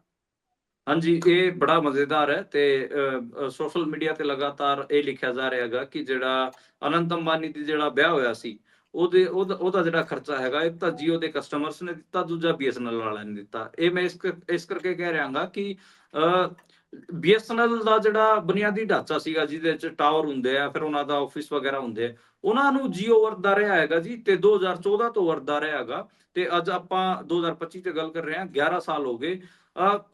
ਕੈਗ ਦੀ ਇੱਕ ਰਿਪੋਰਟ ਆਈ ਹੈ ਹੁਣੇ, ਤੇ ਕੈਗ ਨੇ ਇਹ ਖੁਲਾਸਾ ਕੀਤਾ ਹੈ ਕਿ 2014 ਤੋਂ ਲੈ ਕੇ 2024 ਤੱਕ BSNL ਨੇ ਜਿਹੜਾ ਉਹਨਾਂ ਦਾ ਬੁਨਿਆਦੀ ਢਾਂਚਾ ਸੀਗਾ, ਜਿਹੜਾ ਇਨਫਰਾਸਟ੍ਰਕਚਰ ਸੀਗਾ, ਉਹਦਾ ਇਸਤੇਮਾਲ, ਉਹਦੀ ਵਰਤੋਂ ਕਰਨ ਕਰਕੇ ਜਿਹੜਾ ਜੀਓ ਤੇ ਪੈਸਾ ਬਣਦਾ ਸੀਗਾ, ਉਹ ਬਿੱਲ ਹੀ ਨਹੀਂ ਬਣਾਇਆ ਉਹਨਾਂ ਨੇ। ਤੇ 1757 ਕਰੋੜ ਦਾ ਜਿਹੜਾ ਬਿੱਲ ਸੀਗਾ, ਉਹ ਪੈਂਡਿੰਗ ਹੈਗਾ ਜੀ, ਉਹ ਬਿੱਲ ਹੀ ਨਹੀਂ ਬਣਾਇਆ। ਤੁਸੀਂ ਪੈਂਡਿੰਗ ਦਾ ਛੱਡੋ, ਉਹ ਚਾਰਜ ਨਹੀਂ ਕੀਤਾ। ਇੱਕ ਤਾਂ ਉਹ ਗੱਲ ਆਈ ਹੈ, ਦੂਜਾ 29 ਕਰੋੜ ਰੁਪਏ ਦਾ ਜਿਹੜਾ GST ਹੈ, ਉਹ ਛੱਡਿਆ ਜੀ ਜੀਓ ਦਾ। ਤੇ 39 ਕਰੋੜ ਦੀ ਜਿਹੜੀ ਲਾਇਸੈਂਸ ਫੀਸ ਹੈ, ਉਹ ਵੀ ਜੀਓ ਤੋਂ ਨਹੀਂ ਵਸੂਲੀ। ਨਾ ਤਾਂ ਲਾਇਸੈਂਸ ਫੀਸ ਵਸੂਲੀ, ਨਾ ਉਹਨਾਂ ਦਾ ਜਿਹੜਾ ਇਨਫਰਾਸਟ੍ਰਕਚਰ ਦਾ ਕਿਰਾਇਆ ਬਣਦਾ ਸੀਗਾ ਜੀ, ਟਾਵਰਾਂ ਦਾ, ਦਫ਼ਤਰਾਂ ਦਾ, ਜਨਰੇਟਰਾਂ ਦਾ, ਹੋਰ ਜਿਹੜੇ BSNL ਕੋਲ ਤਾਂ ਬਹੁਤ ਜ਼ਿਆਦਾ ਚੀਜ਼ਾਂ ਸੀਗੀਆਂ ਨਾ ਜੀ, ਉਹਨਾਂ ਦਾ ਜਿਹੜਾ ਕਿਰਾਇਆ ਬਣਦਾ ਸੀ 1757 ਕਰੋੜ, ਨਾ ਉਹ ਵਸੂਲਿਆ, ਨਾ GST ਵਸੂਲਿਆ, ਨਾ ਲਾਇਸੈਂਸ ਫੀਸ ਵਸੂਲੀ। ਤੇ ਇਸ ਕਰਕੇ ਇਹ ਜੀ ਚੀਜ਼ ਨਿਕਲ ਕੇ ਸਾਹਮਣੇ ਆਈ ਹੈ। ਆਪਾਂ ਨੂੰ ਮਤਲਬ ਹੁਣ ਤੁਸੀਂ ਕਹੋਗੇ ਕਿ BSNL ਕਿਵੇਂ ਪਿਛੜੀ? BSNL ਦੇਖੋ 2007 ਤੱਕ ਆਪਾਂ ਦੇਖਦੇ ਹਾਂ, 2007 ਤੱਕ ਇੰਡੀਅਨ ਮਾਰਕੀਟ 'ਚ 80% ਜਿਹੜਾ ਬੋਲਬਾਲਾ ਸੀਗਾ, ਉਹ BSNL ਦਾ ਸੀਗਾ। 2007 'ਚ ਉਹ ਘਟਿਆ, 2007 ਤੋਂ ਬਾਅਦ ਘਟਿਆ, 2010 ਤੱਕ ਹੋਰ ਘਟ ਗਿਆ ਸੀਗਾ ਜੀ। ਪ੍ਰਾਈਵੇਟ ਜਿਹੜੀ ਕੰਪਨੀਆਂ ਸੀ, ਉਹ ਆ ਗਈਆਂ ਸੀ। ਉਸ ਤੋਂ ਬਾਅਦ ਜਿਹੜਾ ਕਿਤੇ ਨਾ ਕਿਤੇ ਪ੍ਰਾਈਵੇਟ ਕੰਪਨੀਆਂ ਕੋਲ ਸਾਰਾ ਲਾਇਸੈਂਸਿੰਗ ਵਾਲਾ ਮਾਮਲਾ ਗਿਆ ਜੀ। 3G 4G ਜਿਹੜਾ ਟੈਕਨੋਲੋਜੀਕਲ ਜਿਹੜੀ ਐਡਵਾਂਸਮੈਂਟ ਆਈ, ਉਹ BSNL ਨਹੀਂ ਕਰ ਸਕੀ। ਹੁਣ ਤੁਸੀਂ ਮਤਲਬ ਇਹ ਸਵਾਲ ਵੀ ਕਰ ਸਕਦੇ ਹੋ ਕਿ ਲਾਇਸੈਂਸਿੰਗ ਤਾਂ ਸਰਕਾਰੀ ਅਦਾਰੇ ਨੂੰ ਮਿਲਣੀ ਚਾਹੀਦੀ, ਪਹਿਲਾਂ ਪ੍ਰਾਈਵੇਟ ਅਦਾਰਿਆਂ ਨੂੰ ਪਹਿਲਾਂ ਕਿਵੇਂ ਮਿਲ ਰਹੀ ਸੀ? ਤੇ ਇਹ ਆਪਣੇ ਆਪ 'ਚ ਸਵਾਲ ਹੈ। ਯਾਨੀ ਕਿ ਸਰਕਾਰਾਂ ਨੇ ਹੀ ਬਰਬਾਦ BSNL ਨੂੰ ਕੀਤਾ ਹੈਗਾ। ਤੇ ਅੱਜ ਦੇ ਟਾਈਮ ਹਾਲਾਤ ਇਹ ਹੈ ਕਿ BSNL ਕਿਤੇ ਨਾ ਕਿਤੇ ਰਾਹਤ ਪੈਕੇਜ ਦੇ ਆਧਾਰ ਤੇ ਆਪਣਾ ਸਰਵਾਈਵਲ ਕਰ ਰਿਹਾ ਹੈਗਾ ਜੀ। ਉਹਨਾਂ ਦਾ ਸਿਰਫ 10% ਮਾਰਕੀਟ ਸ਼ੇਅਰ ਬਚਿਆ ਹੋਇਆ। ਕਿੱਥੇ ਤੁਸੀਂ ਸੋਚ ਕੇ ਦੇਖੋ, ਕਿੱਥੇ ਉਹਨਾਂ ਦਾ ਮਾਰਕੀਟ ਸ਼ੇਅਰ 80% ਹੁੰਦਾ ਸੀਗਾ, 70% 10% 70% ਦਾ ਘਾਟਾ ਹੋਇਆ ਜੀ ਉਹਨਾਂ ਨੂੰ। ਤੇ ਇਹ ਕਿਤੇ ਨਾ ਕਿਤੇ ਜੀਓ ਵਰਗੀ ਕੰਪਨੀਆਂ ਕਰਕੇ ਹੀ ਹੋਇਆ। 2016 ਚ ਜਿਹੜਾ 4G ਦਾ ਲਾਇਸੈਂਸ ਜੀਓ ਨੂੰ ਦਿੱਤਾ ਗਿਆ, ਪਹਿਲਾਂ ਸਾਰੀ ਮਤਲਬ ਸਾਰੀ ਚੀਜ਼ਾਂ ਜੀਓ ਵੱਲ ਤੱਕੀਆਂ ਗਈਆਂ। ਉਹ ਜੇ BSNL ਕੋਲ ਹੁੰਦੀਆਂ ਤਾਂ BSNL ਦਾ 4G ਚੱਲਣਾ ਸੀਗਾ ਜੀ। ਇਨਫਰਾਸਟ੍ਰਕਚਰ ਸਾਰਾ BSNL ਦਾ ਵਰਤਿਆ ਜੀਓ ਨੇ ਕੋਈ ਮਤਲਬ ਆਪਣਾ ਇਨਫਰਾਸਟ੍ਰਕਚਰ ਖੜਾ ਨਹੀਂ ਕੀਤਾ ਜੀ। ਸਾਰਾ ਤੁਸੀਂ ਇਹ ਹਿਸਾਬ ਲਾਓ, ਸਾਰਾ ਦਾ ਸਾਰਾ ਇਨਫਰਾਸਟ੍ਰਕਚਰ ਇਹਨਾਂ ਨੇ ਜੀਓ ਵਾਲਿਆਂ ਨੇ BSNL ਦਾ ਵਰਤਿਆ, ਤੇ ਉਹਨਾਂ ਦਾ ਕਿਰਾਇਆ ਵੀ ਨਹੀਂ ਦਿੱਤਾ। ਇਹ ਦੇਖੋ 1757 ਕਰੋੜ ਖੜਿਆ ਜੀ, ਉਹਨਾਂ ਦਾ ਬਿੱਲ ਵੀ ਨਹੀਂ ਬਣਾਇਆ BSNL ਵਾਲਿਆਂ ਨੇ। ਇਸ ਤੋਂ ਵੱਡੀ ਲੁੱਟ ਹੋਰ ਕੀ ਹੋਊਗੀ? ਮਤਲਬ ਤੁਸੀਂ ਇਹ ਮੰਨ ਸਕਦੇ ਹੋ ਕਿ ਇਹ ਵੱਡਾ ਘੁਟਾਲਾ ਹੈ, ਪਰ ਇਹਦੇ ਤੇ ਹੋਣਾ ਕੁਝ ਨਹੀਂ। ਉਹੀ ਗੱਲ ਹੈ ਨਾ, ਤੂੰ ਮੰਗਿਆ ਨਹੀਂ ਤੇ ਮੈਂ ਦਿੱਤਾ ਨਹੀਂ। ਗੱਲ ਤਾਂ ਉਹ ਹੈ, ਅਗਲੇ ਮੰਗਣਗੇ ਨਹੀਂ ਤੇ ਅਸੀਂ ਦੇਣਾ ਨਹੀਂ। ਪਰ ਅੱਗੇ ਚੱਲੀਏ, ਉਧਰ ਹਿਸਾਰ ਦੇ ਇੱਕ ਮਹੰਤ ਨੂੰ ਲੈ ਕੇ ਵਿਵਾਦ ਛਿੜ ਗਿਆ ਤੇ ਇਹ ਮਹੰਤ ਜੋਗੀ ਦੇ ਲਈ ਵੀ ਪ੍ਰਚਾਰ ਕਰਦਾ ਰਿਹਾ। ਹਾਂਜੀ, ਇਹ ਨਾਥ ਸੰਪਰਦਾਇ ਦਾ ਉੱਥੇ ਇੱਕ ਡੇਰਾ ਹੈਗਾ ਹਿਸਾਰ ਦੇ ਵਿੱਚ, ਕੋਤ ਕਲਾਂ, ਤੇ ਖਾਸਾ ਵੱਡਾ ਡੇਰਾ ਹੈਗਾ ਜੀ। ਮਤਲਬ ਤੁਸੀਂ ਇਹ ਲਾ ਲਓ ਕਿ ਇੱਕ ਇੰਪੋਰਟੈਂਟ ਥਾਂ ਹੈਗੀ ਨਾਥ ਜਿਹੜਾ ਸੰਪਰਦਾਇ ਹੈ, ਉਹਦੇ ਅਕੋਰਡਿੰਗ। ਤੇ ਉਹਦਾ ਇਹ ਮਹੰਤ ਬਣਿਆ ਹੋਇਆ ਹੈਗਾ। ਪਿੰਡ ਵਾਲੇ ਜਿਹੜਾ ਕੋਤ ਪਿੰਡ ਹੈਗਾ, ਉਹ ਖਾਸਾ ਵੱਡਾ ਪਿੰਡ ਹੈ, ਤੇ ਉੱਥੇ ਪਿੰਡ ਵਾਲੇ ਤੋਂ ਦੁਖੀ ਨੇ ਜੀ। ਇਹ ਪਿੰਡ ਵਾਲਿਆਂ ਨੂੰ ਚੰਦੇ ਵਾਸਤੇ ਕਹਿੰਦਾ ਹੈਗਾ। ਪਿੰਡ ਵਾਲਿਆਂ ਮਤਲਬ ਆਪਣੇ ਡੇਰੇ ਦੇ ਵਿੱਚ ਇਹ ਸਾਰਾ ਕੁਝ ਜਿਹੜਾ ਗਲਤ ਕੰਮ ਜਿੰਨੇ ਵੀ ਹੁੰਦੇ ਉਹ ਸਾਰੇ ਕਰਦਾ ਹੈਗਾ। ਤੇ ਜਿਹੜਾ ਇਹ ਡੇਰਾ ਹੈਗਾ ਜੀ, ਖਾਸਾ ਅਮੀਰ ਡੇਰਾ ਹੈਗਾ ਹਰਿਆਣੇ 'ਚ। ਇਹਦੇ ਕੋਲ ਸਭ ਤੋਂ ਵੱਧ ਪ੍ਰਾਪਰਟੀ ਹੈ ਜੀ, 1100 ਬਿੱਘਾ ਜ਼ਮੀਨ ਹੈ ਇਸ ਡੇਰੇ ਕੋਲ। ਤੇ ਐਡਾ, ਤੇ ਜਦੋਂ ਇਹ ਇੱਕ ਤਾਂ ਜੀ ਜਦੋਂ ਗੱਦੀ ਨਵੀਸ ਹੋਇਆ, ਉਦੋਂ ਵੀ ਪਿੰਡ ਵਾਲਿਆਂ ਨੇ ਵਿਰੋਧ ਕੀਤਾ ਸੀਗਾ। ਇਹ ਪ੍ਰੋਪਰ ਤਰੀਕੇ ਨਾਲ, ਜਿਵੇਂ ਇੱਕਦਮ ਤੋਂ ਹਿਸਾਰ ਤੋਂ ਹਰਿਦੁਆਰ ਤੋਂ ਆ ਕੇ ਇੱਥੇ ਗੱਦੀ ਨਵੀਸ ਹੋ ਗਿਆ ਸੀਗਾ। ਤੇ ਕਿਹਾ ਜਾਂਦਾ ਹੈਗਾ ਕਿ ਇਹਨੂੰ ਇੱਥੇ ਗੱਦੀ ਤੇ ਬਿਠਾਉਣ ਤੇ RSS ਦਾ ਵੱਡਾ ਹੱਥ ਹੈ। ਤੇ ਇਹ ਨਾਥ ਸੰਪਰਦਾਇ ਨੂੰ ਵੀ RSS ਦੇ ਝੋਲੇ 'ਚ ਪਾ ਰਿਹਾ ਹੈਗਾ। ਹਾਲਾਂਕਿ ਜਿਹੜਾ ਗੋਰਖਪੁਰ ਦੇ ਮਹੰਤ ਰਹੇ ਨੇ, ਮਹੰਤ ਦਿਗਵਿਜयनाथ ਹੋ ਗਏ, ਜਿਹੜੇ ਯੋਗੀ ਆਦਿੱਤਿਆਨਾਥ ਦਾ ਦਾਦਾ ਸੀਗਾ, ਅਵੈਧਨਾਥ ਹੋ ਗਿਆ, ਇਹ ਸਾਰੇ ਪਹਿਲਾਂ ਇਹ ਸਾਰਾ ਕੰਮ ਕਰਦੇ ਰਹੇ ਹੈ। ਯੋਗੀ ਆਦਿੱਤਿਆਨਾਥ ਵੀ ਅੱਜ ਕੱਲ ਆਪਾਂ ਨੂੰ ਪਤਾ BJP ਦਾ ਹੀ, RSS ਦੇ ਵਿੱਚ ਹੀ ਭਗਤਦਾ ਹੈਗਾ, ਤੇ ਉਹਨਾਂ ਦਾ ਹੀ ਇਸ ਹਰਿਆਣੇ 'ਚ ਹਜੇ ਨਾਥ ਸੰਪਰਦਾਇ ਬਚੀ ਹੋਈ ਸੀ, ਪਰ ਹਰਿਆਣੇ 'ਚ ਵੀ ਨਾਥ ਸੰਪਰਦਾਇ ਨੂੰ ਆਰਐਸਐਸ ਵੱਲ ਧੱਕਣ 'ਚ ਇਹਨਾਂ ਦਾ ਪੂਰਾ ਜ਼ੋਰ ਲੱਗਿਆ ਹੋਇਆ ਹੈਗਾ। ਨਾਥ ਸੰਪਰਦਾਇ ਆਪਾਂ ਨੂੰ ਪਤਾ ਹੈ ਕਿ ਪੰਜਾਬ ਦੇ ਇਲਾਕਿਆਂ 'ਚ ਹੀ ਵੱਡੀ ਹੋਈ ਹੈ ਜੀ, ਹਰਿਆਣਾ ਪੰਜਾਬ ਇਸ ਇਲਾਕੇ 'ਚ, ਤੇ ਇਹਦਾ ਵੱਡਾ ਪ੍ਰਭਾਵ ਰਿਹਾ ਹੈ। ਪਰ ਨਾਥ ਜੋਗੀਆਂ ਬਾਰੇ ਆਪਾਂ ਕਿੰਨੀਆਂ ਕਹਾਣੀਆਂ ਸੁਣਦੇ ਹੈਗੇ ਆ, ਪਰ ਹੁਣ ਨਾਥ ਜੋਗੀ ਜਿਹੜੇ ਕਿ ਮਤਲਬ ਮੁਸਲਮਾਨ ਹੋਣ, ਸਿੱਖ ਹੋਣ, ਹਿੰਦੂ ਹੋਣ, ਸਾਰਿਆਂ ਨਾਲ ਇੱਕ ਹਿਸਾਬ ਨਾਲ ਤਾਲਮੇਲ ਕਰਕੇ ਚੱਲਦੇ ਸੀਗੇ, ਉਹਨੂੰ ਕਿਤੇ ਨਾ ਕਿਤੇ ਹਿੰਦੂ ਕਮਿਊਨਲਾਈਜੇਸ਼ਨ ਵਾਲੇ ਏਜੰਡੇ ਤੇ, ਆਰਐਸਐਸ ਵਾਲੇ ਏਜੰਡੇ ਤੇ ਲੈ ਕੇ ਜਾ ਰਿਹਾ ਹੈਗਾ। ਇਹਦਾ ਖਾਸਾ ਵਿਰੋਧ ਹੋ ਰਿਹਾ ਹੈਗਾ ਜੀ ਇਸ ਮਿਹਨਤ ਦਾ, ਤੇ ਇਹ ਪਿੰਡ ਵਾਲਿਆਂ ਨੂੰ ਮਤਲਬ ਬਹੁਤ ਡਰਾਉਂਦਾ ਧਮਕਾਉਂਦਾ ਵੀ ਹੈ, ਤੇ ਇਹ ਇੱਕ ਹਿਸਾਬ ਨਾਲ ਲਾ ਲਓ ਕਿ ਇਹਨੇ ਪੂਰੀ ਆਪਣੀ ਰਾਜਨੀਤੀ ਦਾ ਗੜ ਬਣਾਇਆ ਹੋਇਆ, ਇਸ ਕਰਕੇ ਦਾ ਵਿਰੋਧ ਹੋ ਰਿਹਾ ਹੈਗਾ।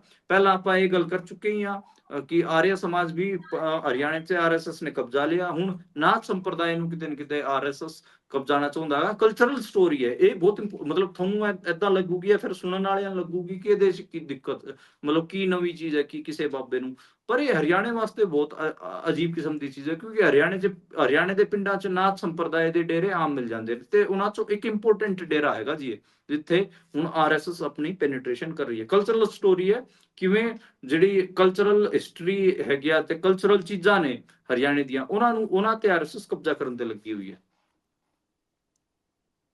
ਜੀ। ਸੋ ਉਧਰ ਸ਼੍ਰੀ ਅਕਾਲ ਤਖਤ ਸਾਹਿਬ ਤੇ ਜਥੇਦਾਰ ਭਾਈ ਕੁਲਦੀਪ ਸਿੰਘ ਗੜਗੱਜ ਉਹਨਾਂ ਨੂੰ ਲੈ ਕੇ ਵਿਵਾਦ ਹੋ ਗਿਆ, ਸਰੂਪਾ ਲੈਣ ਤੋਂ ਇਨਕਾਰ ਕਰ ਦਿੱਤਾ ਗਿਆ ਜੀ।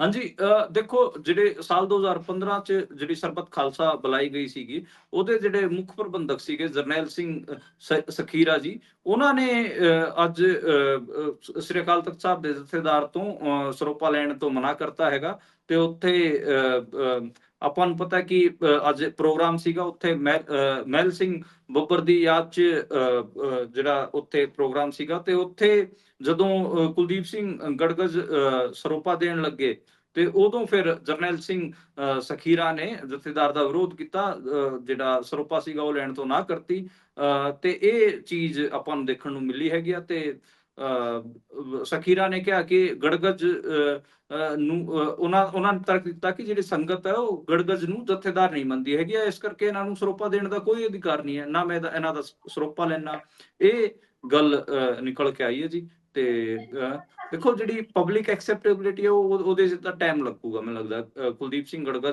ਭਾਵੇਂ ਬਣ ਗਏ ਹੋਣ ਸ੍ਰੀ ਅਕਾਲ ਤਖਤ ਸਾਹਿਬ ਦੇ ਜਥੇਦਾਰ, ਪਰ ਇੱਕ ਪਬਲਿਕ ਐਕਸੈਪਟੇਬਿਲਿਟੀ ਵੀ ਇੱਕ ਸੁਪਰੀਮ ਸੰਸਥਾ ਹੈ। ਦੇਖੋ ਜੀ, ਤੁਸੀਂ ਮਤਲਬ ਸਿੱਖ ਸੰਸਥਾਵਾਂ ਨਾਲ ਆਰਐਸਐਸ, ਬੀਜੇਪੀ, ਮੌਕੇ ਦੀ ਹਕੂਮਤ ਜਾਂ ਫਿਰ ਸਾਡੇ ਸਿੱਖ ਸਿਆਸਤਦਾਨ ਮਤਲਬ ਇਸ ਹਿਸਾਬ ਨਾਲ ਆਪਣਾ ਰੋਲ ਅਦਾ ਕਰ ਰਹੇ ਨੇ ਕਿ ਹੁਣ ਆਪਾਂ ਨੂੰ ਜਿਹੜੀ ਆਪਣੀ ਸੁਪਰੀਮ ਸੰਸਥਾ ਹੈ ਉਹਦੇ ਜਿਹੜੇ ਸੁਪਰੀਮ ਨੇ, ਮਤਲਬ ਸਭ ਤੋਂ ਮਤਲਬ ਸਾਰੇ ਸਿੱਖਾਂ ਵਾਸਤੇ ਸਭ ਤੋਂ ਸੁਪਰੀਮ ਦਾ ਸ੍ਰੀ ਅਕਾਲ ਤਖਤ ਸਾਹਿਬ ਹੈ, ਉਹਨਾਂ ਦੇ ਜਥੇਦਾਰ ਦੀ ਹੀ ਐਕਸੈਪਟੇਬਿਲਿਟੀ, ਕ੍ਰੈਡੀਬਿਲਿਟੀ ਤੇ ਸਵਾਲ ਆ ਰਿਹਾ ਹੈਗਾ ਜੀ। ਤੁਸੀਂ ਆਪ ਮੰਨ ਕੇ ਦੇਖੋ ਕਿੱਡਾ ਵੱਡਾ ਕ੍ਰਾਈਸਿਸ ਸਿੱਖ ਸੰਸਥਾਵਾਂ ਅਤੇ ਸਿੱਖ ਪੋਲਿਟਿਕਸ ਦੇ ਅੱਗੇ ਖੜਾ ਹੈਗਾ।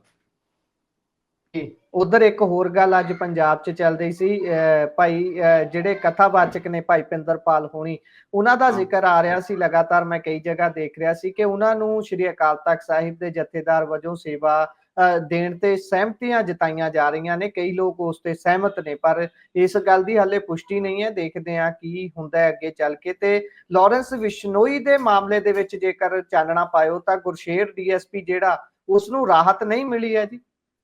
ਹਾਂਜੀ, ਗੁਰਸ਼ੇਰ ਸਿੰਘ ਡੀਐਸਪੀ ਨੂੰ ਰਾਹਤ ਨਹੀਂ ਮਿਲੀ ਹੈਗੀ ਆ, ਉਹ ਬਰਖਾਸਤ ਹੈਗਾ, ਤੇ ਉਹਨੇ ਹਾਈ ਕੋਰਟ 'ਚ ਪਟੀਸ਼ਨ ਪਾਈ ਸੀਗੀ ਕਿ ਮੈਨੂੰ ਟਾਰਗੇਟ ਕੀਤਾ ਜਾ ਰਿਹਾ ਹੈਗਾ, ਤੇ ਜਿਹੜੀ ਉਹਦੇ ਤੇ ਉਹਨੇ ਕਹੀ ਸੀ ਕਿ ਮੈਨੂੰ ਰਾਹਤ ਦਿੱਤੀ ਜਾਵੇ, ਤੇ ਹਾਈ ਕੋਰਟ ਨੇ ਕਿਹਾ ਕਿ ਅਸੀਂ ਰਾਹਤ ਕਿਸ ਬਿਹਾਫ ਤੇ ਦਈਏ। ਇਹਨੇ ਤਾਂ ਗੁਰਸ਼ੇਰ ਨੇ ਤਾਂ ਸਾਡੇ ਤੋਂ ਉੱਪਰ ਹੋ ਕੇ ਸੁਪਰੀਮ ਕੋਰਟ ਦੇ ਵਿੱਚ ਆਪਣੀ ਯਾਚਕਾ ਦਾਖਲ ਕਰਤੀ, ਪਟੀਸ਼ਨ ਪਾਤੀ, ਹੁਣ ਕਿਵੇਂ ਦਈਏ ਅਸੀਂ। ਫਿਰ ਹਾਈ ਕੋਰਟ ਨੇ ਜਿਹੜੀ ਸੁਣਵਾਈ ਦੀ ਜਿਹੜੀ ਅਗਲੀ ਸੁਣਵਾਈ ਤਾਰੀਖ ਤੈਅ ਕੀਤੀ ਹੈ, ਉਹ 9 ਤਾਰੀਖ ਤੈਅ ਕੀਤੀ ਹੈ। ਹੁਣ 9 ਤਾਰੀਖ ਨੂੰ ਪਤਾ ਲੱਗੂਗਾ, 9 ਅਪ੍ਰੈਲ ਨੂੰ ਪਤਾ ਲੱਗੂਗਾ ਕਿ ਕੀ ਹੋਣਾ ਹੈਗਾ। ਗੁਰਸ਼ੇਰ ਦੀ ਜਿਹੜੀ ਦਿੱਕਤਾਂ ਨੇ ਉਹ ਘੱਟ ਨਹੀਂ ਹੋ ਰਹੀਆਂ, ਉਹਨਾਂ ਨੂੰ ਲਗਾਤਾਰ ਦਿੱਕਤਾਂ ਦਾ ਸਾਹਮਣਾ ਕਰਨਾ ਪੈ ਰਿਹਾ ਹੈਗਾ, ਔਰ ਪਊਗਾ ਵੀ, ਕਿਉਂਕਿ ਇੱਕ ਮੇਨ ਪਲੇਅਰ ਨੇ, ਮੇਨ ਪਲੇਅਰ ਤਾਂ ਹਾਲਾਂਕਿ ਹੋਰ ਵੱਡੇ ਨੇ, ਆਪਾਂ ਨੂੰ ਪਤਾ ਕਿ ਏਜੰਸੀਆਂ ਦੇ ਸਾਰਿਆਂ ਬਿਨਾਂ ਮਤਲਬ ਇਹ ਸਾਰੇ ਇੰਟਰਵਿਊ ਦੇ ਪਿੱਛੇ ਆਪਾਂ ਨੂੰ ਪਤਾ ਹੈ ਕਿ ਪੂਰਾ ਇੱਕ ਵੱਡਾ ਹੱਥ ਸੀਗਾ ਕਿਸੇ ਦਾ, ਤੇ ਗੁਰਸ਼ੇਰ ਤਾਂ ਬਸ ਇੱਕ ਮੋਹਰਾ ਸੀਗਾ, ਹੁਣ ਮੋਹਰਾ ਫਸਿਆ ਜੀ ਹੋਇਆ ਤੇ ਮੋਹਰਾ ਨਿਕਲਣ ਦੀ ਕੋਸ਼ਿਸ਼ ਕਰ ਰਿਹਾ ਹੈਗਾ ਤੇ ਨਿਕਲਿਆ ਨਹੀਂ ਜੀ ਜਾ ਰਿਹਾ ਹੈਗਾ। ਇੱਕ ਐਡੀ ਬਾਤ ਹੈ। ਪਰ ਇਹ ਗੱਲ ਪੱਕੀ ਹੈ ਕਿ ਏਜੰਸੀਆਂ ਦਾ ਕਿਤੇ ਨਾ ਕਿਤੇ ਇਸ ਇੰਟਰਵਿਊ ਪਿੱਛੇ ਹੱਥ ਸੀਗਾ। ਦੋ ਅਫਸਰਾਂ ਦਾ ਨਾਂ ਖੁੱਲ ਕੇ ਆਉਂਦਾ ਗਾ ਜਿਹੜੇ ਕਿ ਅੱਜ ਕੱਲ ਅਮਿਤ ਸ਼ਾਹ ਦੇ ਖਾਸੇ ਨੇੜੇ ਨੇ ਤੇ ਉਹ ਅੱਜ ਕੱਲ ਸੈਂਟਰ 'ਚ ਗਏ ਹੋਏ ਨੇ। ਅਮਿਤ ਸ਼ਾਹ, ਨਰਿੰਦਰ ਮੋਦੀ ਪੰਜਾਬ ਵਾਲੇ ਮਾਮਲਿਆਂ 'ਚ ਕਿਸੇ ਹੋਰ ਕਿਸੇ ਵੀ ਅਫਸਰ ਦੀ ਗੱਲ ਨਹੀਂ ਮੰਨਦੇ, ਹੋਰ ਕਿਸੇ ਸਿਆਸਤਦਾਨ ਦੀ ਗੱਲ ਨਹੀਂ ਮੰਨਦੇ। ਉਹ ਸਿਰਫ ਤਿੰਨ ਲੋਕਾਂ ਤੇ ਵਿਸ਼ਵਾਸ ਕਰਦੇ ਨੇ, ਇੱਕ ਸੁਨੀਲ ਜਾਖੜ ਤੇ, ਇੱਕ ਉਹ ਦੋ ਅਫਸਰਾਂ ਤੇ। ਉਹ ਦੋ ਅਫਸਰ ਵੀ ਕਿਤੇ ਨਾ ਕਿਤੇ ਬਹੁਤ ਜ਼ਿਆਦਾ ਕਲੋਜ਼ ਹੋ ਚੁੱਕੇ ਨੇ ਅਮਿਤ ਸ਼ਾਹ ਦੇ, ਤੇ ਉਹ ਦੋ ਅਫਸਰਾਂ ਦਾ ਹੀ ਕੰਮ ਸੀਗਾ ਇਹ ਇੰਟਰਵਿਊ ਪਿੱਛੇ। ਤੇ ਹੁਣ ਗੁਰਸ਼ੇਰ ਵਰਗਿਆਂ ਦੀ ਇੰਨੀ ਹਿੰਮਤ ਨਹੀਂ ਕਿ ਉਹ ਉਹਨਾਂ ਅਫਸਰਾਂ ਦਾ ਖੁੱਲੇ ਤੌਰ ਤੇ ਨਾਂ ਲੈ ਦੇਣ। ਜੇ ਜੀ ਗੁਰਸ਼ੇਰ ਦਾ ਇੱਕੋ ਐਗਜ਼ਿਟ ਮੈਨੂੰ ਲੱਗਦਾ ਗਾ ਕਿ ਉਹ ਉਸੇ ਹਿਸਾਬ ਨਾਲ ਬਚ ਸਕਦਾ ਗਾ ਕਿ ਜੇ ਉਹ ਦੱਸ ਦਵੇ ਕਿ ਉਹਨੂੰ ਕਿਹਨੇ ਫੋਰਸ ਕੀਤਾ ਸੀ ਇਸ ਇੰਟਰਵਿਊ ਵਾਸਤੇ। ਉਹੀ ਮੈਨੂੰ ਲੱਗਦਾ ਕਿ ਉਹ ਸੇਫ ਪੁਆਇੰਟ ਹੈ, ਐਗਜ਼ਿਟ ਪੁਆਇੰਟ ਹੈ ਗੁਰਸ਼ੇਰ ਜੀ ਦੀ ਕਹਾਣੀ ਦਾ। ਗੁਰਸ਼ੇਰ ਨੇ ਤਾਂ ਕਈਆਂ ਨੂੰ ਵੈਸੇ ਸੁੱਕਣੇ ਪਾਇਆ ਹੋਇਆ ਹੈ। ਕਈ ਲੋਕ ਤਾਂ ਇਸੇ ਗੱਲੋਂ ਡਰੀ ਵੀ ਜਾਂਦੇ ਨੇ ਜਿਹੜੀ ਤੁਸੀਂ ਕਰ ਰਹੇ ਹੋ ਵੀ ਕਿਤੇ ਉਹ ਬੋਲ ਹੀ ਨਾ ਦਵੇ ਕਿ ਅਸਲ ਦੇ ਵਿੱਚ ਸਾਨੂੰ ਹੁਕਮ ਕਿੱਥੋਂ ਆਏ ਸੀ, ਕਿਹਨੇ ਇਹ ਹੁਕਮ ਦਿੱਤੇ ਸੀ। ਸੋ ਅੱਗੇ ਚੱਲੀਏ ਤੇ ਕਾਂਗਰਸ ਦੇ ਐਮਐਲਏ ਪਿਤਾ ਪੁੱਤ ਦੋਵੇਂ ਹੀ, ਪਿਤਾ ਵੀ ਤੇ ਪੁੱਤ ਵੀ ਜਦੋਂ ਐਮਐਲਏ ਹੋਣ ਤੇ ਉਦੋਂ 22 ਕਰੋੜ ਤੋਂ ਵੱਧ ਦੀ ਜਾਇਦਾਦ ਜ਼ਬਤ ਹੋ ਜਵੇ ਤਾਂ ਫਿਰ ਤੁਸੀਂ ਸੋਚ ਸਕਦੇ ਹੋ ਕਿ ਗੱਲਬਾਤ ਕਿੱਡੀ ਵੱਡੀ ਹੋਊਗੀ। ਪਾਇਓ ਜ਼ਰਾ ਚਾਨਣਾ ਇਸ ਖਬਰ ਤੇ। ਹਾਂਜੀ, ਈਡੀ ਨੇ ਫੇਮਾ 1999 ਦੇ ਧਾਰਾ 37A ਦੇ ਤਹਿਤ ਰਾਣਾ ਸ਼ੂਗਰ ਮਿਲ ਦੀ ਜਿਹੜੀ ਸੰਪਤੀ ਹੈਗੀ ਆ ਉਹ 22 ਕਰੋੜ ਰੁਪਏ ਦੀ ਨੇੜੇ 22 ਕਰੋੜ ਰੁਪਏ ਦੇ ਨੇੜੇ ਤੇੜੇ ਬਣਦੀ ਹੈਗੀ ਆ, ਉਹ ਜ਼ਬਤ ਕੀਤੀ ਹੈਗੀ ਆ ਜੀ। ਤੇ ਦੋਵੇਂ ਪਿਓ ਪੁੱਤ ਸਹੀ ਕਹਿ ਰਹੇ ਹੋ ਤੁਸੀਂ ਕਿ ਵਿਧਾਇਕ ਨੇ, ਇੱਕ ਸੁਲਤਾਨਪੁਰ ਲੋਧੀ ਤੋਂ, ਇੱਕ ਕਪੂਰਥਲਾ ਤੋਂ। ਤੇ ਈਡੀ ਦੇ ਜਿਹੜੇ ਕੇਸ ਹੈਗੇ ਆ ਲਗਾਤਾਰ ਚੱਲ ਰਹੇ ਨੇ। ਤੇ ਪਹਿਲਾਂ ਆਪਾਂ ਨੂੰ ਪਤਾ ਕਿ ਕਈ ਆਰੋਪਾਂ ਦੇ ਵਿੱਚ 63 ਕਰੋੜ ਦੇ ਨੇੜੇ ਤੇੜੇ ਮਤਲਬ ਇਹਨਾਂ ਤੇ ਜੁਰਮਾਨਾ ਵੀ ਲਾਇਆ ਜਾ ਚੁੱਕਿਆ ਹੈਗਾ। ਹੁਣ ਉਹਦੀ ਸ਼ਾਇਦ ਮੈਨੂੰ ਲੱਗਦਾ ਕਿ ਜਿਹੜੀ ਇਹ ਕਾਰਵਾਈ ਹੈਗੀ ਆ 22 ਕਰੋੜ ਰੁਪਏ ਦੀ ਜਿਹੜੀ ਸੰਪਤੀ ਜ਼ਬਤ ਕਰਨ ਵਾਲੀ, ਇਹ ਸ਼ਾਇਦ ਉਸੇ 63 ਕਰੋੜ ਰੁਪਏ ਦਾ ਜਿਹੜਾ ਜੁਰਮਾਨਾ ਲਾਇਆ ਗਿਆ ਸੀਗਾ ਉਹਦੀ ਪੂਰਤੀ ਵਾਸਤੇ ਕੀਤੀ ਗਈ ਹੋਊਗੀ। ਇਹ ਮੋਟਾ ਮੋਟਾ ਹੈਗਾ। ਤੇ ਇਹ ਜਿਹੜਾ 63 ਕਰੋੜ ਰੁਪਏ ਜੁਰਮਾਨਾ ਲਾਇਆ ਗਿਆ ਸੀਗਾ ਇਹ ਪਿਛਲੇ ਸਾਲ ਲਾਇਆ ਗਿਆ ਸੀਗਾ ਜੀ। ਤੇ ਹੁਣ 22 ਕਰੋੜ ਰੁਪਏ ਲਾਏ ਗਏ ਨੇ। ਮਤਲਬ ਰਾਣਾ ਗੁਰਜੀਤ ਦਾ ਜਿਹੜਾ ਸਾਰਾ ਕਾਰੋਬਾਰ ਹੈ ਉਹਦੇ ਤੇ ਰਾਣਾ ਗੁਰਜੀਤ ਨੂੰ ਘੇਰਨ ਵਾਸਤੇ ਹੁਣ ਠੀਕ ਠਾਕ ਜਿਹੜਾ ਸੈਂਟਰ ਦਾ ਜ਼ੋਰ ਲੱਗਿਆ ਹੋਇਆ ਹੈ। ਆਪਾਂ ਨੂੰ ਪਤਾ ਕਿ ਈਡੀ, ਸੀਬੀਆਈ ਸਾਰਾ ਕੁਝ ਇਹਨਾਂ ਦੇ ਪਿੱਛੇ ਰਹੂਗਾ। ਤੇ ਕਾਰੋਬਾਰੀ ਬੰਦੇ ਨੇ ਜੀ। ਤੇ ਮਤਲਬ ਆਪਾਂ ਨੂੰ ਪਤਾ ਹੀ ਹੈ ਕਿ ਜਿਹੜਾ ਸ਼ੂਗਰ ਮਿੱਲਾਂ ਵਾਲਾ ਸਾਰਾ ਨੈਟਵਰਕ ਹੈਗਾ ਤੇ ਇਹਨਾਂ ਦੇ ਉੱਤਰ ਪ੍ਰਦੇਸ਼ ਤੱਕ ਸ਼ੂਗਰ ਮਿੱਲਾਂ ਨੇ, ਤੁਹਾਨੂੰ ਪਤਾ ਹੀ ਹੈ। ਤੇ ਇਹ ਤਾਂ ਜੀ ਫਸਣਗੇ ਜੀ ਹੀ। ਹਾਲਾਂਕਿ ਮਤਲਬ ਮੈਂ ਦੋ ਪੋਲੀਟੀਸ਼ੀਅਨ ਏਦਾਂ ਦੇ ਦੇਖਦਾ ਮਤਲਬ ਜਿਵੇਂ ਨਾਰਥ ਇੰਡੀਆ 'ਚ ਰਾਣਾ ਗੁਰਜੀਤ ਦਾ ਬਹੁਤ ਨਾਂ ਹੈ ਪੈਸੇ ਵਾਲੇ ਮਾਮਲੇ 'ਚ ਔਰ ਸ਼ੂਗਰ ਜੀ ਮਿੱਲਾਂ ਇਸ ਕਿਸਮ ਨਾਲ। ਮਹਾਰਾਸ਼ਟਰ ਦੇ ਵਿੱਚ ਜਿਹੜਾ ਪਵਾਰ ਫੈਮਿਲੀ ਹੈ ਨਾ, ਅਜੀਤ ਪਵਾਰ ਤੁਸੀਂ ਲਾ ਲਓ, ਸ਼ਰਦ ਪਵਾਰ ਹੋਰੀ, ਇਹਨਾਂ ਦੀ ਜੀ ਬੈਕਿੰਗ ਵੀ ਸ਼ੂਗਰ ਮਿੱਲਾਂ ਵਾਲੇ ਹੀ ਕਰਦੇ ਸੀਗੇ। ਤੇ ਸ਼ੂਗਰ ਮਿੱਲਾਂ 'ਚ ਉਹਨਾਂ ਦਾ ਵੀ ਬਹੁਤ ਵੱਡਾ ਸਟੇਕ ਹੈਗਾ।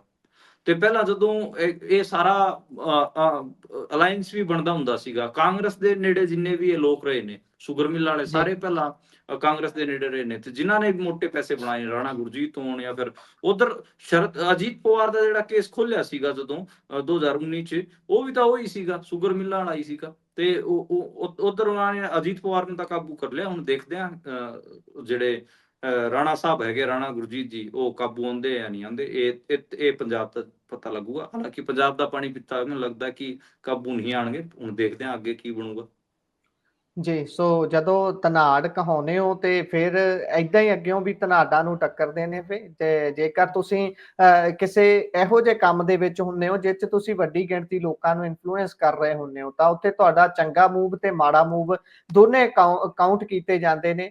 ਤੇ ਇਸੇ ਕਰਕੇ ਜੇਕਰ ਤੁਸੀਂ ਇਖਲਾਕ ਦੇ ਨਾਲ ਚੱਲੋਗੇ, ਆਪਣੀ ਅਕਾਊਂਟੇਬਿਲਿਟੀ ਤੁਸੀਂ ਮੰਨੋਗੇ ਕਿ ਹਾਂ ਮੇਰੀ ਵੀ ਅਕਾਊਂਟੇਬਿਲਿਟੀ ਹੈ, ਤਾਂ ਫਿਰ ਤੁਸੀਂ ਲੋਕਾਂ ਨੂੰ ਸੁਨੇਹਾ ਦੇ ਸਕਦੇ ਹੋ ਵੀ ਭਾਈ ਤੁਸੀਂ ਇਮਾਨਦਾਰ ਰਹੋ। ਪਰ ਜੋ ਵੀ ਹੈ ਇਸ ਦੇ ਪਿੱਛੇ ਸਿਆਸਤ ਹੈ ਜਾਂ ਫਿਰ ਸੱਚਿਓ ਚੰਗੀ ਨੀਤ ਨਹੀਂ, ਨਾਲ ਕੀਤੇ ਇਮਾਨਦਾਰ ਗਏ ਦੇਖੋ, ਕੰਮ। ਇਮਾਨਦਾਰੀ ਜੀ ਗੁਰਪ੍ਰੀਤ, ਇੱਕ ਗੱਲ ਮੈਂ ਜ਼ਰੂਰ ਕਲੀਅਰ ਕਰ ਦਵਾਂ। ਰਾਣਾ ਜੀ ਗੁਰਜੀਤ ਜਾਂ ਫਿਰ ਜਿਹੜਾ ਵੀ ਧਨਾੜ ਹੁੰਦਾ ਜਿਨ੍ਹਾਂ ਨੇ ਏਡਾ ਪੈਸਾ ਕਮਾਇਆ ਹੁੰਦਾ ਹੈ, ਉਹ ਇਮਾਨਦਾਰ ਤਾਂ ਨਹੀਂ ਹੁੰਦਾ। ਮੈਂ ਸਾਰਾ ਵੀ ਕੀਤਾ ਸੀਗਾ ਗੱਲਾਂ 'ਚ ਕਿ ਜਿਹੜੇ ਜੀ ਸ਼ੂਗਰ ਮਿੱਲਾਂ ਵਾਲੇ ਸੀਗੇ, ਮੈਂ ਅਜੀਤ ਪਵਾਰ, ਸ਼ਰਦ ਪਵਾਰ ਦਾ ਵੀ ਨਾਂ ਲਿਆ ਉਧਰੋਂ, ਜਿਹੜੀ ਸ਼ੂਗਰ ਮਿੱਲਾਂ ਦੀ ਜਿਹੜੀ ਲੋਬੀ ਵਾਲੇ ਜਿਹੜੇ ਬੰਦੇ ਸੀਗੇ ਇਧਰੋਂ ਰਾਣਾ ਗੁਰਜੀਤ, ਇਹ ਕਾਂਗਰਸ ਦੇ ਨੇੜੇ ਰਹੇ ਨੇ। ਇਹਨਾਂ ਨੇ ਠੀਕ ਠਾਕ ਪੈਸਾ ਬਣਾਇਆਗਾ। ਪੈਸਾ ਬਣਾਉਣ ਦਾ ਮਤਲਬ ਇਹਨਾਂ ਨੇ ਆਪ ਦਿਹਾੜੀ ਕਰਕੇ ਤਾਂ ਬਣਾਇਆ ਨਹੀਂ ਹੋਊਗਾ। ਆਪਾਂ ਨੂੰ ਮਤਲਬ ਤੁਸੀਂ ਮੇਰੀ ਗੱਲ ਸਮਝ ਹੀ ਗਏ ਹੋਵੋਗੇ। ਤੇ ਇਹ ਮੋਟਾ ਮੋਟਾ ਕਈ ਵਾਰ ਆਪਾਂ ਗੱਲਾਂ ਬਹੁਤ ਸਿੱਧੀਆਂ ਨਹੀਂ ਕਹਿ ਸਕਦੇ, ਪਰ ਤਰੀਕੇ ਨਾਲ ਆਪਾਂ ਕਹਿ ਸਕਦੇ ਹਾਂ ਜੀ। ਸੋ ਇਹੀ ਤਾਂ ਟਿੱਪਣੀ ਕਰਨ ਦੀ ਖੂਬਸੂਰਤੀ ਹੁੰਦੀ ਹੈ ਕਿ ਤੁਸੀਂ ਕਿੰਨੇ ਸਾਫ਼ ਗੋਈ ਨਾਲ ਕਰ ਸਕਦੇ ਹੋ। ਸੋ ਪ੍ਰੋਗਰਾਮ ਦਾ ਸਮਾਂ ਇੱਥੇ ਸਮਾਪਤ ਹੁੰਦਾ ਹੈ ਜੀ। ਸੋ ਤੁਸੀਂ ਜੁੜੇ, ਜਾਣਕਾਰੀਆਂ ਸਾਂਝੀਆਂ ਕੀਤੀਆਂ, ਬਹੁਤ ਬਹੁਤ ਧੰਨਵਾਦ ਜੀ। ਸ਼ੁਕਰੀਆ ਜੀ। ਸੋ ਇਹ ਸਨ ਸਾਡੇ ਨਾਲ ਮਨਦੀਪ ਪੁਨੀਆ ਜੀ, ਜਿਨ੍ਹਾਂ ਨੇ ਵੱਖ-ਵੱਖ ਖਬਰਾਂ ਦੇ ਉੱਪਰ ਚਾਨਣਾ ਪਾਇਆ। ਕਿਹੋ ਜਿਹਾ ਲੱਗਿਆ ਤੁਹਾਨੂੰ ਇਹ ਪ੍ਰੋਗਰਾਮ? ਤੁਸੀਂ ਆਪਣੇ ਵਿਚਾਰ ਰਾਏ, ਟਿੱਪਣੀਆਂ ਸਾਡੇ ਨਾਲ ਵੱਖ-ਵੱਖ ਪਲੇਟਫਾਰਮਸ ਦੇ ਜ਼ਰੀਏ ਪਹੁੰਚਾ ਸਕਦੇ ਹੋ, ਸਾਂਝੀਆਂ ਕਰ ਸਕਦੇ ਹੋ। ਜੁੜੇ ਰਹੋ ਪੰਜਾਬੀ ਰੇਡੀਓ ਤੇ ਪੰਜਾਬੀ ਟੀਵੀ USA ਦੇ ਨਾਲ। ਮੈਨੂੰ ਦਿਓ ਇਜਾਜ਼ਤ। ਧੰਨਵਾਦ। ਸਤਿ ਸ਼੍ਰੀ ਅਕਾਲ।